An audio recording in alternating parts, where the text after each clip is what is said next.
को नवा जेके उस्ताद असांजा जेके हाणे भर्ती थिया आहिनि उहे 14 स्केल में आहिनि। जेको मां आहियां असां जेके 2008 में अपॉइंट थियूं असांखे 15 साल सर्विस थी आहे। असां हींअर ताईं नएं स्केल में आहियूं।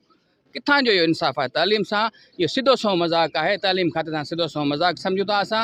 कंहिं बि जॻह ते लाइसेंस पॉलिसी ठीकु आहे, लाइसेंस पॉलिसी साईं चए थो त बाबा लाइसेंस पॉलिसी जेको आहे सो ठही वई। ऐं लाइसेंस जीअं साईं ॻाल्हि कई त लाइसेंस हूंदो ई बंदूकुनि जो ऐं ड्राइवरनि जो आहे। असांजा लाइसेंस जेके आहिनि PTC ऐं CT आहिनि। पर जेकर लाइसेंस पॉलिसी जीअं हिते मिंट में तव्हांजी 5 ॾींहंनि में या 3 ॾींहंनि में अची थी वञे, उस्ताद जो सर्विस स्ट्रक्चर 15 सालनि खां छो नथो अचे?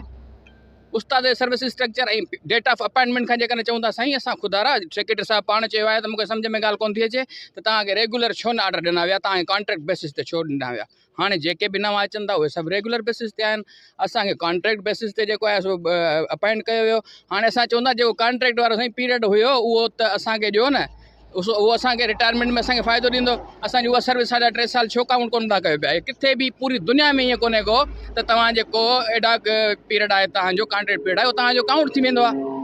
हाणे उन्हनि जे लाइ साईं वारा चवनि था त जेको कानून ठहंदो। साईं तव्हां जेके कानून ठाहियो था PMS ऐप मिंट में अची थी वञे पई ऐं जेको आहे सो लाइसेंस पॉलिसी मिंट में अची थी वञे पई ऐं उस्ताद जो सर्विस स्ट्रक्चर खे 10 साल थी वञनि कोन थो अचे पियो।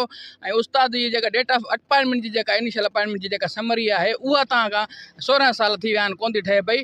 पोइ आख़िर तव्हां छा जे लाइ वेठा आहियो? पोइ असां हेॾे काड़े में हेॾी उस में असां जेको आहे सो जून जुलाई जी मोकलूं तव्हां पंहिंजे जेको आहे सो ॿारनि सां टूर पिया था कंदा वरितो कैनेडा अमेरिका। असां हिते जेको आहे सो ख़ुशी में जेको आहे सो ॿाहिरि निकिता आहियूं छा? असां जेको आहे सो पंहिंजा बच्चा ॿार छॾियो। बुलड़ी शाह करीम खां दादू मां आयो आहियां। बुलड़ी शाह करीम खां केतिरो पंधु आहे? दादू खां मां आयो आहियां। जेको हींअर ताईं माना जेको आहे लॉन्ग मार्च में मां कराची वञी रहियो आहियां। छा मूंखे शौक़ु आहे? मुंहिंजा बच्चा मुंहिंजी नंढड़ी हुते तबियत सही कान्हे का पोइ बि मां उस्तादनि जे हक़नि जे लाइ हितां खां कराची वञी रहियो आहियां। छा कंहिंखे शौक़ु हूंदो? तव्हां पंहिंजनि ॿारनि सां इंजॉय करे रहिया आहियो वेकेशन। असां सरापा एहतिजाज आहियूं ऐं हमेशह उस्ताद सरापा एहतिजाज रहियो आहे। ख़ुदारा उस्ताद जी मालिकी कयो ऐं सिंध जे उस्ताद ऐं सिंध जी तालीम जो क़दुरु कयो।